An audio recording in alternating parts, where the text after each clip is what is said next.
When Ford entered the automobile business, people didn't drive their own cars. They had drivers.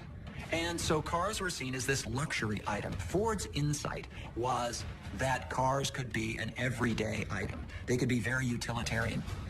So that it was within the reach of ordinary people. Ford has spent years developing his car for the common man. He builds his first model at the age of 33 and calls it the Quadricycle. But the vehicle is expensive to produce and prone to breaking down. Ford's second attempt, the Model A, is much more suited to the needs of modern America. He innovates a new system for producing cars.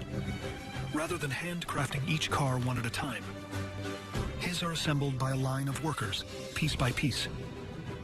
It's called the assembly line, and it completely changes manufacturing forever.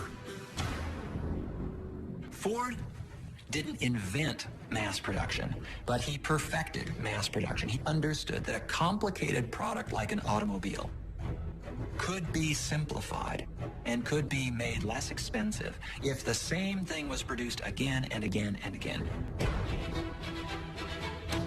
Using the assembly line, Ford workers can build cars up to 8 times faster than any other automobile factory in the world. What once took 12 hours to assemble now takes an hour and a half. Ford seizes the momentum, and his factories go into overdrive. His assembly lines start producing a revolutionary new car at a record rate.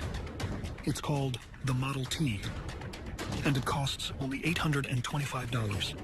For the first time, a car the common man can afford. Henry Ford created what became the most important industry in the American economy.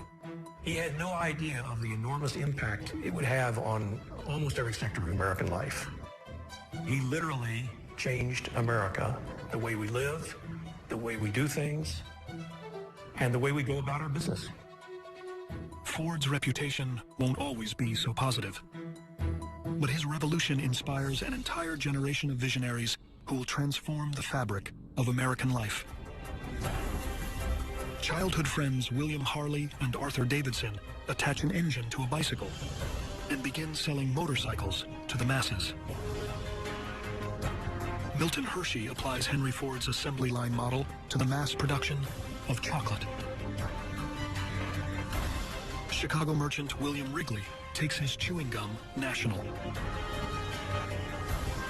And in Hollywood, Polish immigrant Max Factor begins distributing cosmetics for movie stars to drugstores across the country, inventing a completely new consumer product, makeup. This new breed of businessman is doing things a different way. They're creating products for the masses,